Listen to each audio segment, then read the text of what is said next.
नमस्कार दोस्तों, आप देख रहे हैं देवप्रभात समाचार। मैं अंजनी तिवारी इस वक्त मैं मौजूद हूं भैरवनाथ धाम में। भरतनाट्यम की कलाकार हमारे साथ मौजूद हैं। इनका परिचय इन्हीं से जानेंगे। आपका परिचय? सबसे पहले तो नमस्कार और शिवरात्रि पर्व की सभी दर्शकों को और आपको ढेर सारी शुभकामनाएं। मेरा नाम विभू बाजपेयी है और आज इस धाम में मैं लखनऊ से पधारी हूँ। मैं भरतनाट्यम नृत्यांगना हूँ और पद्म विभूषण डॉक्टर सोनल मानसिंह जी की शिष्या हूँ। आपने भरतनाट्यम नृत्य ही अपने करियर में क्यों चुना? मैं करियर तो नहीं कहूँगी, ये मेरा पैशन है प्रस्तुति देना। मतलब क्योंकि अभी मैं खुद पीएचडी कर रही हूँ लोक प्रशासन में, तो मेरी पढ़ाई भी चल रही है और ये जिसको कहना चाहिए ना, आपको एक जुनून होता है। तो चूँकि मैंने बचपन से ही सीखा और मैं भरतनाट्यम और कथक दोनों पर ही पकड़ अपनी मजबूत रखती हूँ। दोनों में ही मैं सालों से लगी हुई हूँ, सालों की मेरी साधना है दोनों ही विधाओं में। लेकिन आज महादेव की नगरी में जो मुझे बुलाया गया, तो विशेष रूप से भरतनाट्यम की प्रस्तुति के लिए आमंत्रण मिला, इसलिए आज मैं भरतनाट्यम नृत्य प्रस्तुत कर रही हूँ। तो आपके प्रोग्राम जो सोशल मीडिया पर भी होंगे? जी बिल्कुल। कहाँ आपके प्रोग्राम हमारे अगर दर्शक देखना चाहे तो कहाँ से देख सकते हैं? सबसे पहले तो मेरी वेबसाइट है विभू बाजपेयी के नाम से। आप टाइप करेंगे गूगल पे तो ऑटोमेटिकली आपको जो भी लोग देखना चाहें वो बस गूगल पे विभू बाजपेयी डाल दें, आपको सारे इन्फॉर्मेशन मिल जाएगी, चाहे इंस्टा अकाउंट देखना हो। अदरवाइज़ मेरा यूट्यूब चैनल है क्लासिक वीपा के नाम से, जहाँ मेरी प्रस्तुतियाँ जो मैं कार्यक्रम करती हूँ और जो मेरी अपनी कॉम्पोजिशंस हैं, जो मैंने नई एक्सपेरिमेंट किए हैं या नई चीज़ें बनाई हैं, उन्हें मैं समय समय पर डालती रहती हूँ। रघुनाथ कथा श्री राम पर आधारित है, उसके तो लगभग 2 सीज़न अब तक आ चुके हैं चैनल पे और लोगों ने देश में ही नहीं विदेशों में इसको बहुत पसंद किया गया, चाहे वो हिंदी भाषा हो, चाहे अंग्रेज़ी भाषा में हो या अपनी अवधी भाषा में प्रस्तुति हो। तो आप यूट्यूब पर, इंस्टाग्राम पर, फेसबुक पर कहीं भी मुझे पा सकते हैं, मेरी वेबसाइट देख सकते हैं। आप बस विभू बाजपेयी टाइप कीजिए, VIBHOOBAJPAI, और आपको सारी इन्फॉर्मेशन गूगल दे देगा। अच्छा, ये आपने नृत्य के साथ साथ गायन कला भी सीखी है? नृत्य से गायन अलग रह नहीं सकता। साहित्य संगीत कला विहीन साक्षात पशुपुच्छ विषाण विहीन, हम कहते ही हैं। तो साहित्य से आप छूट जाएं अगर आप कला से जुड़े हैं, या आप साहित्य से जुड़े हैं और किसी नृत्य गायन या वादन से छूट जाएं, ऐसा हो ही नहीं सकता। तो हाँ, थोड़ा बहुत गायन में करती हूँ, लेकिन हाँ, मैं कोई बहुत अच्छी सिंगर नहीं हूँ या बहुत डीप मैंने क्लासिकल में ट्रेनिंग नहीं ली है। बस यूँ ही थोड़ा बहुत मैं गा लेती हूँ। जैसे हम चाहेंगे हमारे दर्शकों को कुछ आप गा के सुनाएं। एक हमारा अवधि में है, बहुत बढ़िया फाग हम लोग गाते हैं। चलो देखी आई भोला की कुंज गलियाँ, चलो देखी आई भोला की कुंज गलियाँ, चलो देखी आई भोला की कुंज गलियाँ, चलो देखी आई भोला की कुंज गलियाँ। किन्ने बोया बेला चमेला, किन्ने बोया बेला चमेला, बेला चमेला बेला चमेला, किन्ने बोया बेला चमेला, किन्ने बोई अनारकलियाँ, चलो देखी आई भोला की कुंज गलियाँ। गौरा ने बोया बेला चमेला, गौरा ने बोया बेला चमेला, बेला चमेला बेला चमेला, गौरा ने बोया बेला चमेला, भोला ने बोई अनारकलियाँ, चलो देखी आई भोला की कुंज गलियाँ। धन्यवाद। अच्छा, आज फैशन के दौर में आपने रामनामी गमछा ओढ़ के रखा है, इसका कारण जान सकते हैं? शास्त्रीय विधा का व्यक्ति आध्यात्मिक हो ही जाता है, धार्मिक हो ही जाता है। और सच पूछिए तो ये मैंने खरीदी नहीं है, ये मुझे सम्मान में प्राप्त हुई हैं और 4 और रखी हैं जो मैं अपने साथ लेके आई थी अलग अलग पर्पसेस के लिए। तो ये सम्मान की बात है और लगभग 1 दर्जन से ऊपर तो श्री रामचरितमानस मेरे घर में होंगी, जो अलग अलग अवसरों पर जब भी मैंने प्रस्तुतियाँ की हैं तो सम्मान के रूप में मुझे प्राप्त हुई हैं। तो मेरे लिए ये गर्व की बात है कि मैं भारतीय हूँ, मैं सनातनी हूँ और इसको बताने में या इसको धारण करने में मुझे कोई शर्म नहीं है। तो फैशन एक ऐसा शब्द आज के समय में हो चुका है जिसकी परिभाषा सभी के लिए अलग है। लोगों को दिखाने के लिए कुछ पहनना, अपने पसंद के लिए कुछ पहनना, अपनी इच्छा से कुछ पहनना, अपने कंफर्ट के हिसाब से पहनना। तो मैं कंफर्ट के हिसाब से चलती हूँ कि जो मेरे लिए सहूलियत की चीज़ है, मेरे लिए वही फैशन है। तो जब जैसा होता है मैं वैसा पहन लेती हूँ। जैसा कि आपने अभी कहा कि दर्जनों रामचरितमानस मेरे घर में रखे जो उपहार स्वरूप मुझे मिली हैं, और आज की राजनीति में रामचरितमानस मानस को टारगेट किया जा रहा है, आप इस पे क्या कहें?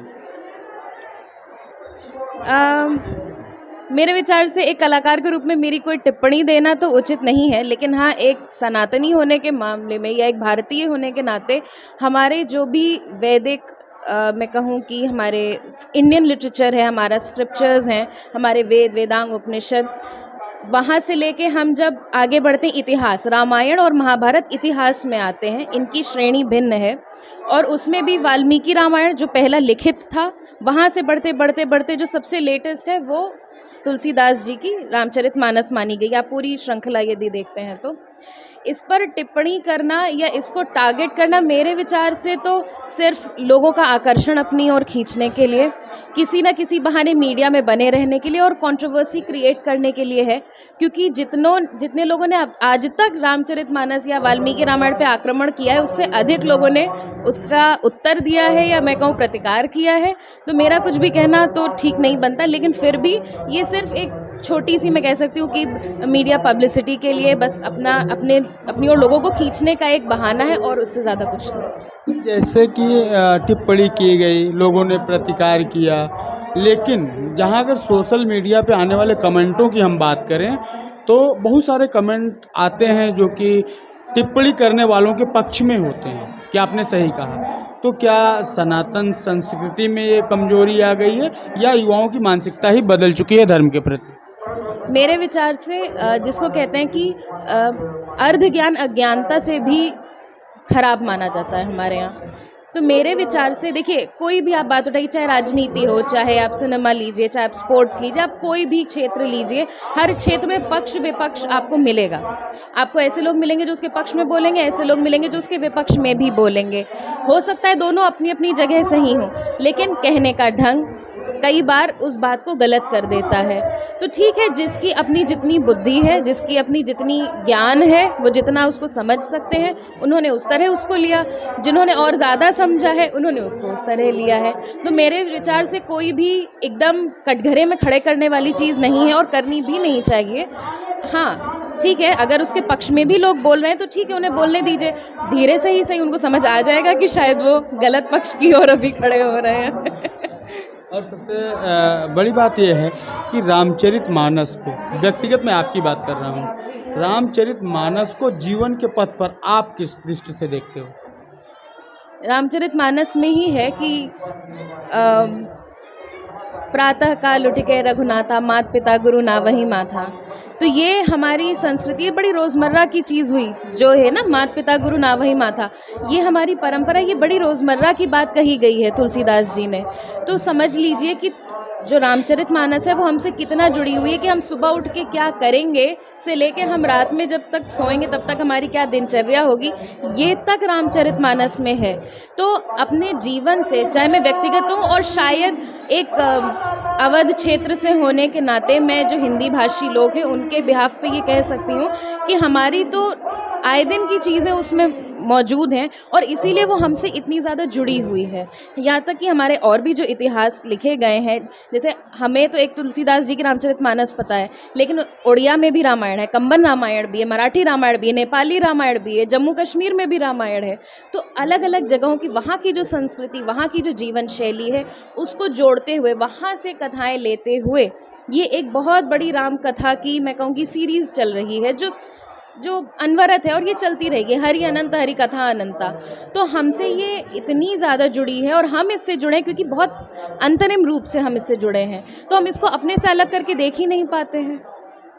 अच्छा, उन युवाओं को, जो युवा आज किसी के बहकावे में आके अपने ही धर्म को टारगेट करते हैं, अपने ही धर्म के बारे में उल्टा सीधा बयान देते हैं, अपने ही धर्म को गलत ठहरा रहे हैं, ऐसे युवाओं को कोई संदेश देना चाहेंगे आप? पढ़िए। क्या पढ़िए? वो पढ़िए जो आपके स्कूल या सिलेबस में नहीं है, वो भी पढ़िए। क्योंकि मैं ये नहीं कह रही हूँ कि करिकुलम गलत है, सिलेबस गलत है, नहीं, वो आज के दौर पे, आज की जो आपकी ज़रूरतें हैं उसके हिसाब से बनाया जा रहा है। लेकिन आपके धर्म की जो चीज़ें हैं, जैसे और भी धर्मों के बच्चों को आप देखते होंगे, वो भी अलग से पढ़ाई करते हैं, वो भी चाहे उनकी कोई भी ग्रंथ हो, कोई भी होली बुक हो, जो भी हो, उसको वो पढ़ते हैं। उनके माता पिता स्पेशली, मैंने देखा है, मेरे घर के सामने भी रहते, ट्यूशन लगा के बच्चों को पढ़वाया जाता है। हमारे घर में क्यों नहीं होता कि बच्चे को भगवद गीता के श्लोक याद कराए जाएँ? क्यों नहीं होता कि शिव तांडव स्तोत्र उसको याद कराया जाए? क्यों नहीं होता कि बच्चा जब बोलना ही शुरू से सबसे पहले आप ओम क्यों नहीं सिखाते हैं?